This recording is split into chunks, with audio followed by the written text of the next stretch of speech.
Bonjour, bienvenue dans la série Science or Not Science.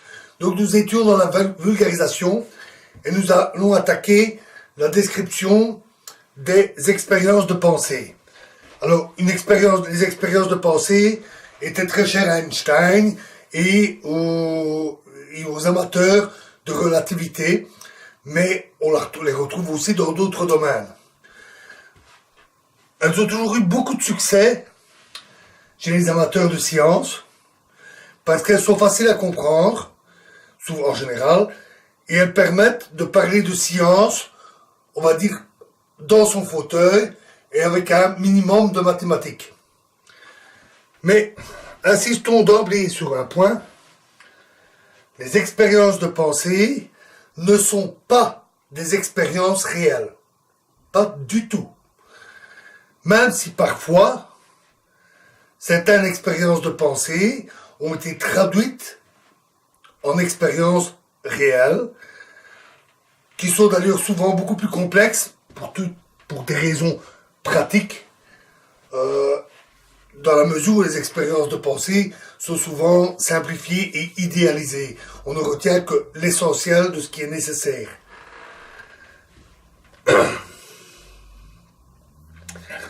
Dans ce cas, l'expérience de pensée constitue la prédiction théorique et l'expérience réelle en est la validation ou la réfutation.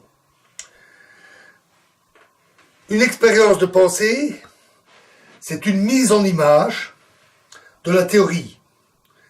C'est une représentation graphique ou un scénario qui s'applique dans certaines circonstances définie, qui applique et traduit les postulats de la théorie ou les équations de la théorie. C'est donc une façon d'illustrer ce que disent les équations. En ce sens, une expérience de pensée n'apporte rien de plus que les équations de la théorie, si ce n'est qu'elles sont souvent plus faciles à comprendre pour notre esprit, parce que plus visuelles. Alors, on ne peut pas réfuter une théorie avec une expérience de pensée, parce que ça, c'est quelque chose qu'on lit parfois sur certains forums ou sur certains sites internet, où un auteur, un amateur, croit réfuter une théorie à l'aide d'une expérience qu'il décrit, une expérience de pensée qu'il décrit. Mais c'est impossible, car l'expérience de pensée n'est que le reflet de la théorie. Elle ne peut pas la contredire. L'expérience de pensée est construite de manière à respecter ce que dit la théorie. Alors si maintenant on construit une expérience de pensée en violant d'emblée ce que dit la théorie, par exemple certains de ces postulats, alors bien entendu que l'expérience de pensée va être en contradiction avec la théorie. Tout ce que cela montre, c'est qu'on a choisi de ne pas respecter la théorie. Donc, une telle expérience de pensée ne peut rien prouver de plus ou de moins que la théorie. Elle ne peut certainement pas la réfuter. La seule manière de valider ou de réfuter une théorie, c'est par des expériences réelles. C'est très important. Alors prenons un exemple très connu. C'est l'expérience de pensée des ascenseurs d'Einstein.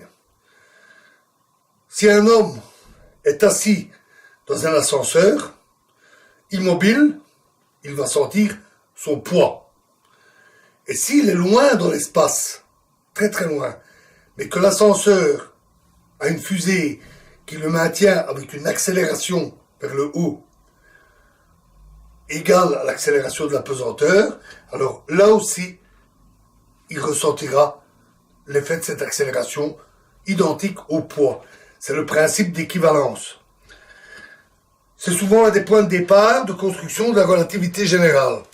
Alors on pourrait arguer que, justement, l'expérience de pensée, là, elle ne met pas en image la relativité générale, puisqu'elle en est à la base. Mais en effet, cette expérience de pensée est une traduction d'un principe déjà existant, d'ailleurs avant la relativité générale. C'est une traduction visuelle du principe d'équivalence, que l'on retrouve aussi dans la physique newtonienne. Les expériences de pensée ont avant tout un but pédagogique. Elles sont utiles pour étudier une théorie parce qu'elles sont simples à comprendre, elles permettent de voir les choses. Et elles sont aussi utiles pour la vulgarisation parce qu'elles permettent de montrer les aspects de la théorie qui seraient autrement rébarbatifs avec des équations.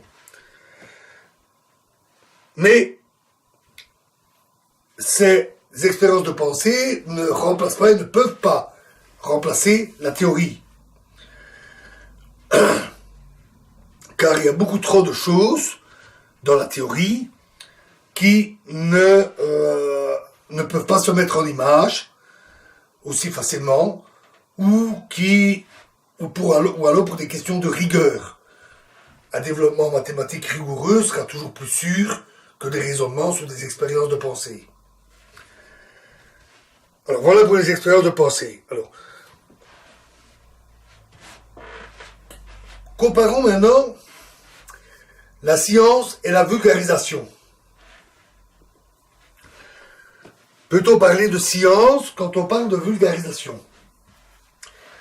Alors, la vulgarisation est utile, nous l'avons vu. Elle a un rôle social important. Je ne crois pas que notre société pourrait encore se passer de la vulgarisation.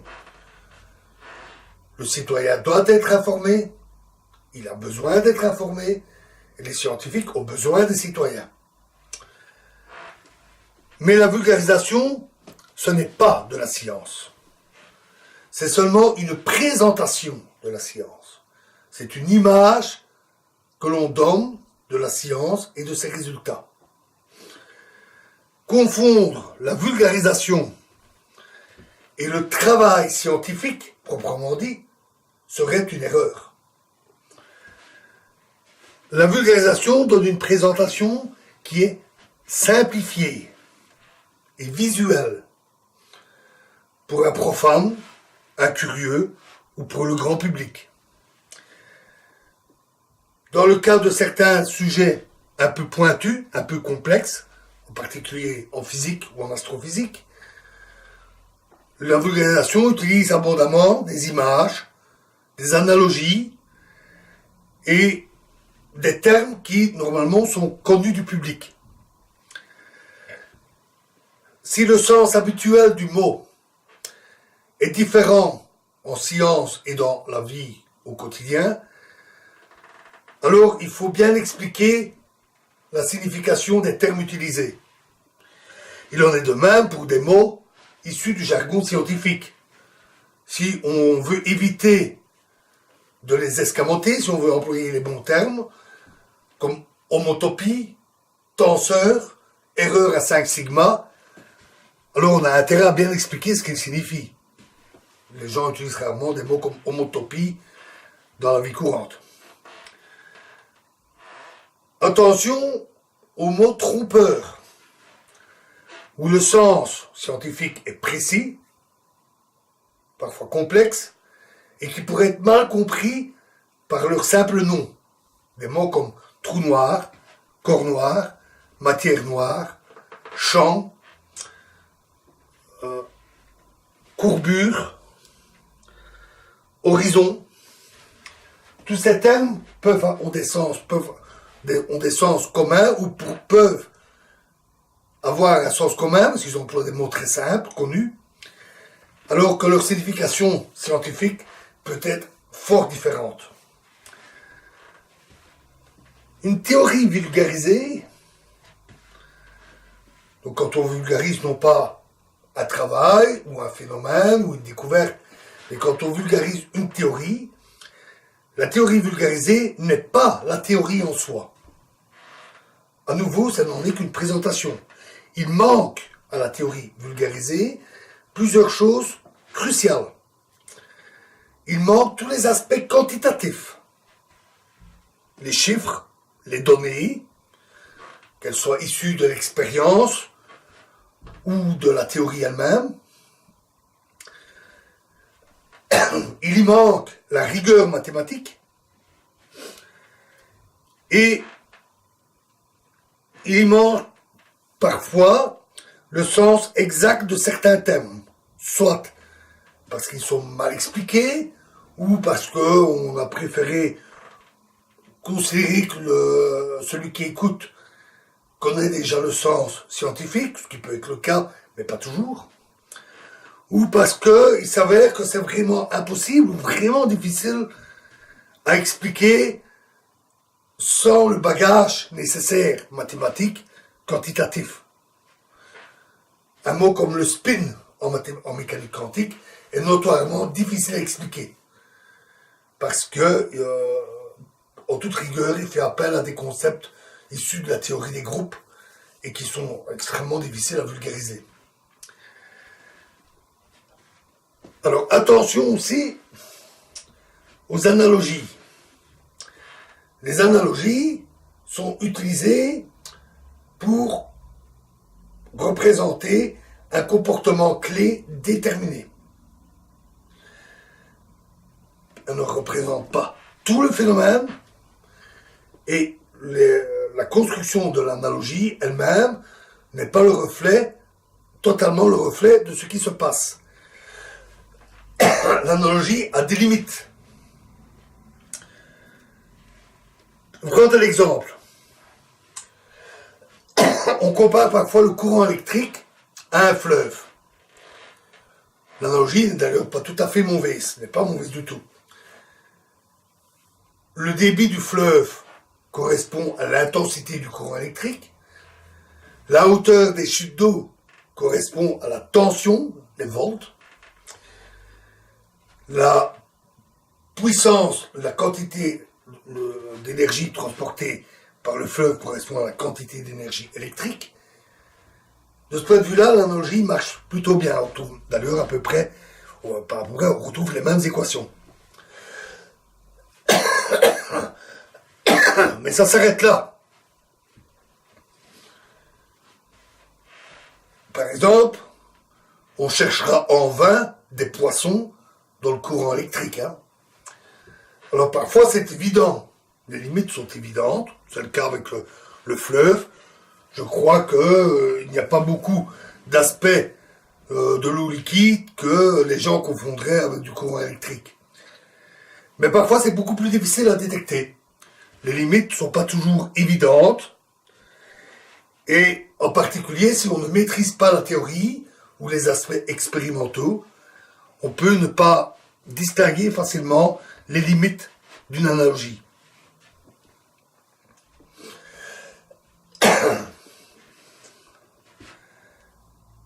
Dans la vulgarisation, en général, on n'explique pas tout ça. C'est rare. Et on ne montre pas non plus le travail énorme qu'il a fallu pour arriver aux théories ou aux résultats qui sont expliqués. Le travail énorme du théoricien et des expérimentateurs. Tout ça est rarement dit. Parfois, mais c'est rare. C'est le résultat qui est montré dans la vulgarisation. Le résultat final.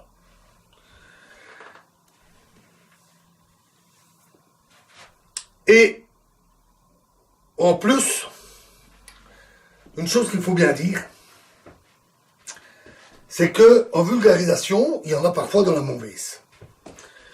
Alors, j'ai parlé dans la vidéo précédente de toute l'attention que l'on met à faire de la bonne vulgarisation dans les domaines sensibles, comme la médecine. Mais en physique ou en astrophysique, vous trouverez, surtout sur Internet, énormément de mauvaises vulgarisations. Elles sont mauvaises à plusieurs titres, outre les aspects que j'ai expliqués, à savoir qu'on ne décrit pas toujours bien les limites des analogies, on ne décrit pas toujours bien le sens des mots. Il y a aussi parfois trop de simplification, où on suppose qu'on a eu certaines choses alors que ce n'est pas le cas. Ou des analogies qui sont mal choisies ou mal utilisées, où on déforme la théorie et il y a des imprécisions. Parfois, C'est même dû au fait que celui qui fait la vulgarisation n'est lui-même pas toujours un expert du domaine. Ça peut être un amateur passionné et qui avait envie de présenter sa propre vulgarisation. Mais comme il ne connaît pas réellement la théorie derrière, il commet des erreurs.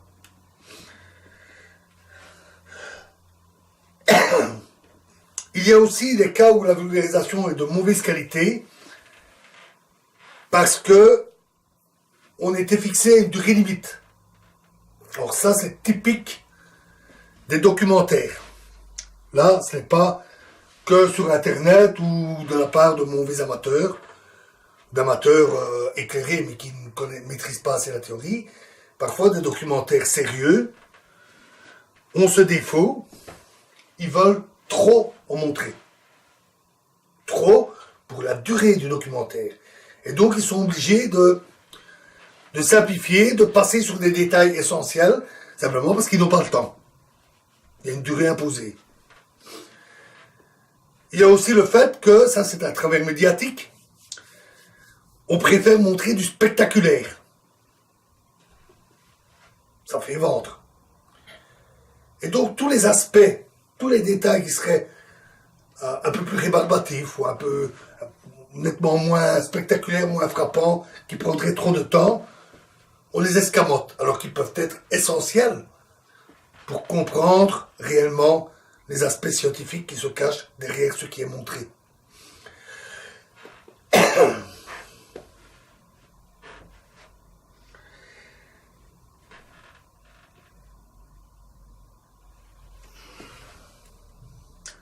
La vulgarisation, donc peut être parfois très mauvaise. Malheureusement, ça c'est problématique,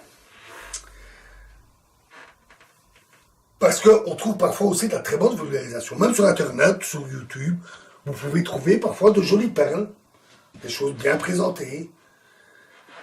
Mais comment un amateur qui n'a pas la connaissance de la théorie, comment peut-il savoir si ce qu'on lui montre est correct ou pas? Comment peut-il savoir si c'est suffisamment précis? Si on n'a pas oublié des choses essentielles? Le mieux que je peux conseiller dans ce cas-là, c'est poser des questions autour de vous. Je veux dire, sur des forums à des gens qui manifestement maîtrisent la science, posez-leur la question. Demandez-leur des conseils. Pouvez-vous m'indiquer des vidéos YouTube, ou des documents, ou des livres qui présenteraient la vulgarisation sur tel ou tel domaine? Vous aurez souvent de bons conseils.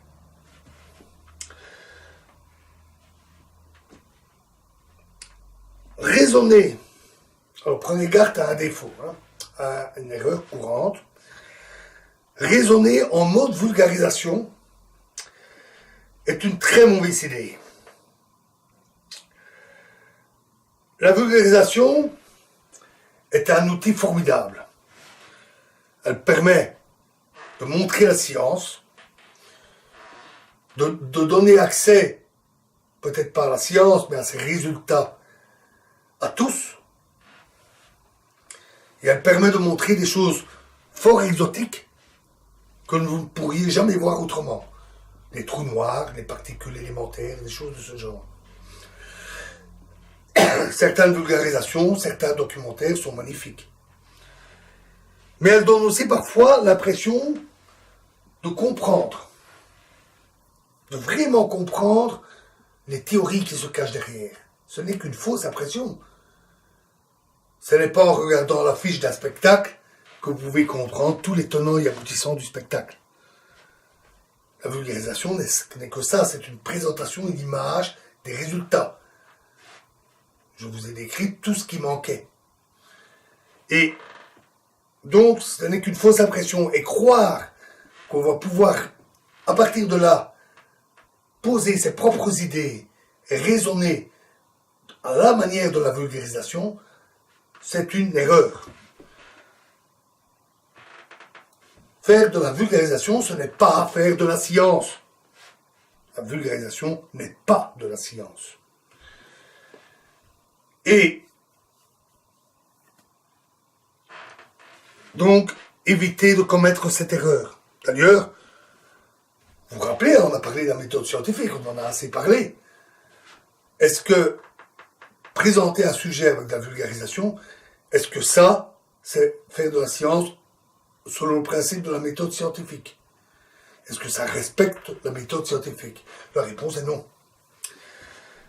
Voilà. Alors nous avons parlé de la science en général, bonne et mauvaise science. Nous avons présenté la mauvaise science. Donc dans la prochaine vidéo, nous verrons la bonne science, où est-ce qu'on peut la trouver, comment y accéder, et à contrario, je donnerai aussi des exemples de théorie nawak, du grand n'importe quoi, que vous pourriez trouver sur Internet, et ça vous permettra de reconnaître ce qui est mauvais, mais aussi d'éviter de tomber vous-même dans ce genre de travers. Je vous remercie.